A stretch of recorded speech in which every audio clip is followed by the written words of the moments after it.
स्कंद पुराणांतर्गत श्रीमद् भागवत महात्म्य। यमुना और श्री कृष्ण पत्नियों का संवाद। कीर्तनोत्सव में उद्धव जी का प्रकट होना। सूत जी कहने लगे कि महाराज परीक्षित को भगवान श्री कृष्ण ने ही जीवन दान दिया था, अतः वे उनके पौत्र वज्रनाभ के लिए क्या नहीं कर सकते थे। अखिल भूमंडल के सम्राट तो थे ही, उनकी आज्ञा कौन नहीं मानता। उन्होंने इंद्रप्रस्थ से हजारों बड़े बड़े सेठों को बुलवाकर उन्हें मथुरा में रहने की जगह दी। इनके अतिरिक्त मथुरा मंडल के ब्राह्मणों को, जो भगवान के बड़े ही प्रेमी थे, बुलवाया और उन्हें आदर के योग्य समझकर मथुरा नगरी में बसाया। इस प्रकार राजा परीक्षित की सहायता और महर्षि शांडिल्य की कृपा से वज्रनाभ ने क्रमशः उन सभी स्थानों की खोज की जहाँ भगवान श्री कृष्ण अपने प्रेमी गोप गोपियों के साथ नाना प्रकार की लीलाएं करते थे। लीला स्थानों का ठीक ठीक निश्चय हो जाने पर उन्होंने वहाँ की लीला के अनुसार उस स्थान का नामकरण किया, भगवान के लीला विग्रहों की स्थापना की तथा उन स्थानों पर अनेकों गांव बसाए। स्थान स्थान पर भगवान के नाम से कुंड और कुएं खुदवाए, कुंज और बगीचे लगवाए। शिव आदि देवताओं की स्थापना की तथा गोविंद देव, हरिदेव आदि नामों से भगवद विग्रह स्थापित किए। इन सब शुभ कर्मों के द्वारा वज्रनाभ ने अपने राज्य में सब ओर एकमात्र श्री कृष्ण भक्ति का प्रचार किया और ऐसा करके वे बड़े ही प्रसन्न हुए। उनके प्रजाजनों को भी बड़ा आनंद था। वे सदा भगवान के मधुर नाम तथा लीलाओं के कीर्तन में संलग्न हो परमानंद के समुद्र में डूबे रहते थे और सदा ही वज्रनाभ के राज्य की प्रशंसा किया करते थे। एक दिन की बात है, भगवान श्री कृष्ण की 16,000 रानियां यमुना के तट पर स्नान के लिए गई। वे सभी निरंतर भगवान की विरह वेदना से व्याकुल रहती थी। यमुना जी भी भगवान की ही पत्नी थी, पर उन पर भगवान के वियोग का कुछ असर न था। श्री कृष्ण की पत्नियों ने देखा कि यमुना जी बहुत प्रसन्न है, उनके अंदर से आनंद की लहरें उठ रही है। सोत की यह प्रसन्नता देखकर भी रानियों के मन में डाह नहीं हुई। वे सरल भाव से पूछ बैठी।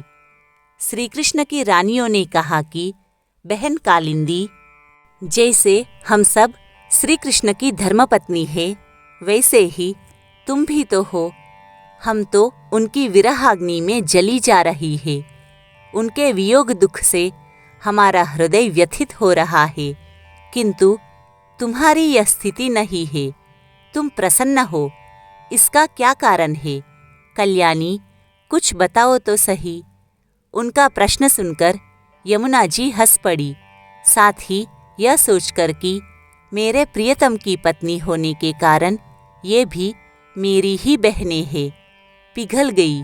उनका हृदय दया से द्रवित हो उठा, अतः वे इस प्रकार कहने लगी।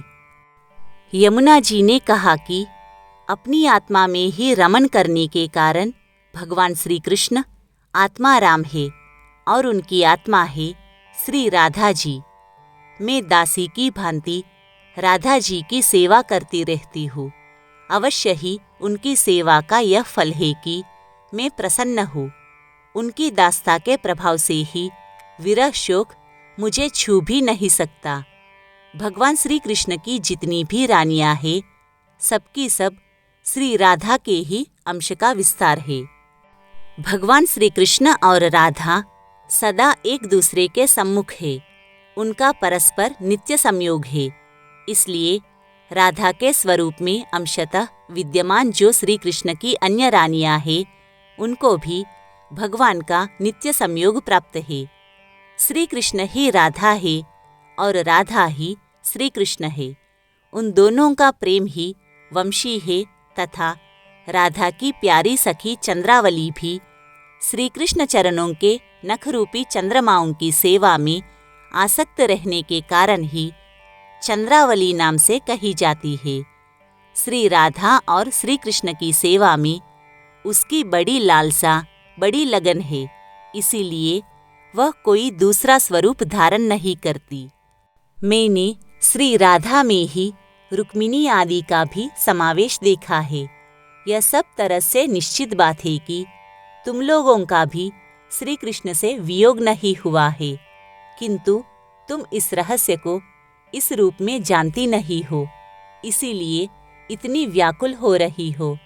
इसी प्रकार पहले भी जब अक्रूर श्री कृष्ण को नंदगांव से मथुरा में ले आए थे, उस अवसर पर जो गोपियों को श्री कृष्ण से विरह की प्रतीति हुई थी, वह भी वास्तविक विरह नहीं, केवल विरह का आभास था।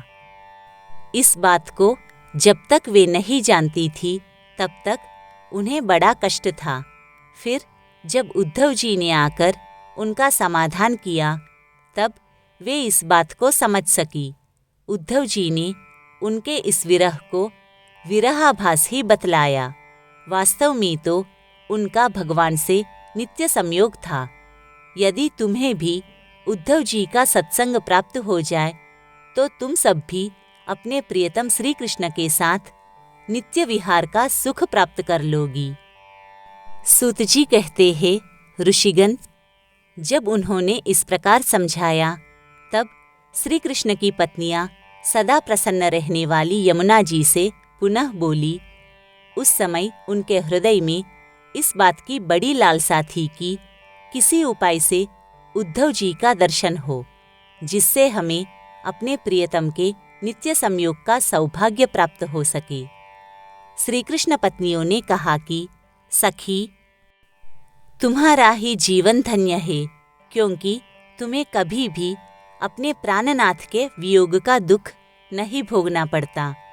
जिन श्री राधिका जी की कृपा से तुम्हारे अभीष्ट अर्थ की सिद्धि हुई है, उनकी अब हम लोग भी दासी हुई।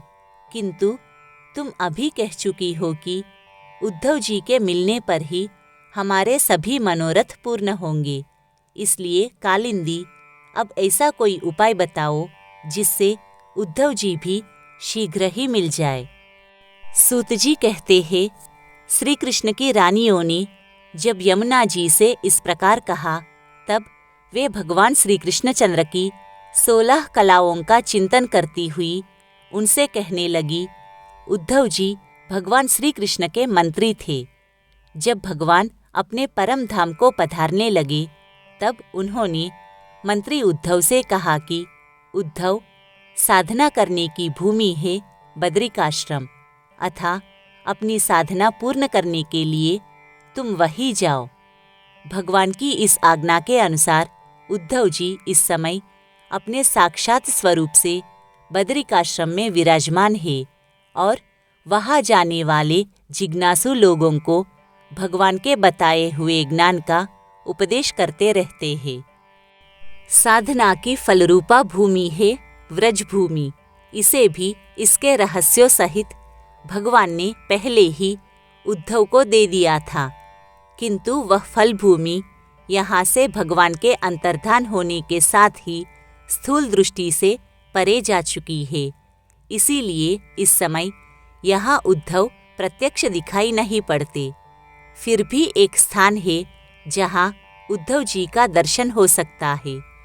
गोवर्धन पर्वत के निकट भगवान की लीला सहचरी गोपियों की विहार स्थली है। वहाँ की लता, अंकुर और बेलों के रूप में अवश्य ही उद्धव जी वहाँ निवास करते हैं। लताओं के रूप में उनके रहने का यही उद्देश्य है कि भगवान की प्रियतमा गोपियों की चरण रज उन पर पड़ती रहे। उद्धव जी के संबंध में एक निश्चित बात यह भी है कि उन्हें भगवान ने अपना उत्सव स्वरूप प्रदान किया है। भगवान का उत्सव उद्धव जी का अंग है, वे उससे अलग नहीं रह सकते। इसलिए अब तुम लोग वज्रनाभ को साथ लेकर वहाँ जाओ और कुसुम सरोवर के पास ठहरो।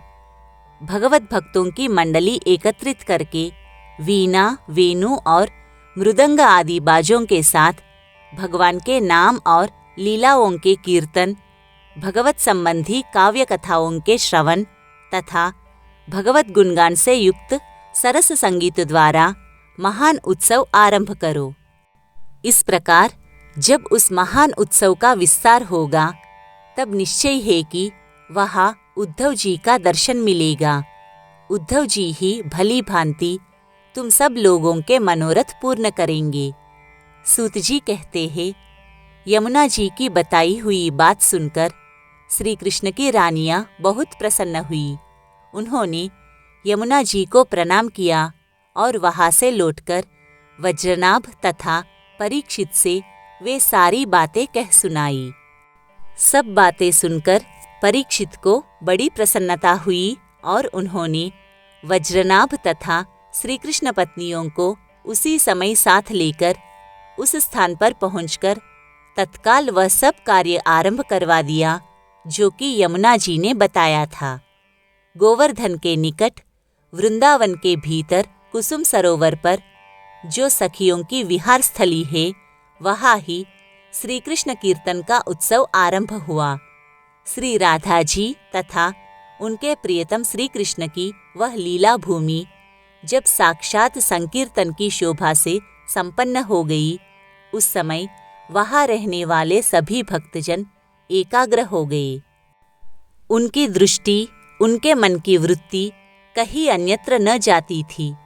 तदनंतर सबके देखते देखते वहाँ फैले हुए तृण, गुल्म और लताओं के समूह से प्रकट होकर श्री उद्धव जी सबके सामने आए। उनका शरीर श्यामवर्ण था, उस पर पीतांबर शोभा पा रहा था। वे गले में वनमाला और गुंजा की माला धारण किए हुए थे तथा मुख से बारंबार गोपी वल्लभ श्री कृष्ण की मधुर लीलाओं का गान कर रहे थे। उद्धव जी के आगमन से उस संकीर्तनोत्सव की शोभा कई गुना बढ़ गई। उस समय सभी लोग आनंद के समुद्र में निमग्न होकर अपना सब कुछ भूल गए, सारी सुध-बुध खो बैठे। थोड़ी देर बाद जब उनकी चेतना दिव्य लोक से नीचे आई, अर्थात जब उन्हें होश हुआ, तब उद्धव जी को भगवान श्री कृष्ण के स्वरूप में उपस्थित देखकर अपना मनोरथ पूर्ण हो जाने के कारण प्रसन्न होकर वे उनकी पूजा करने लगे।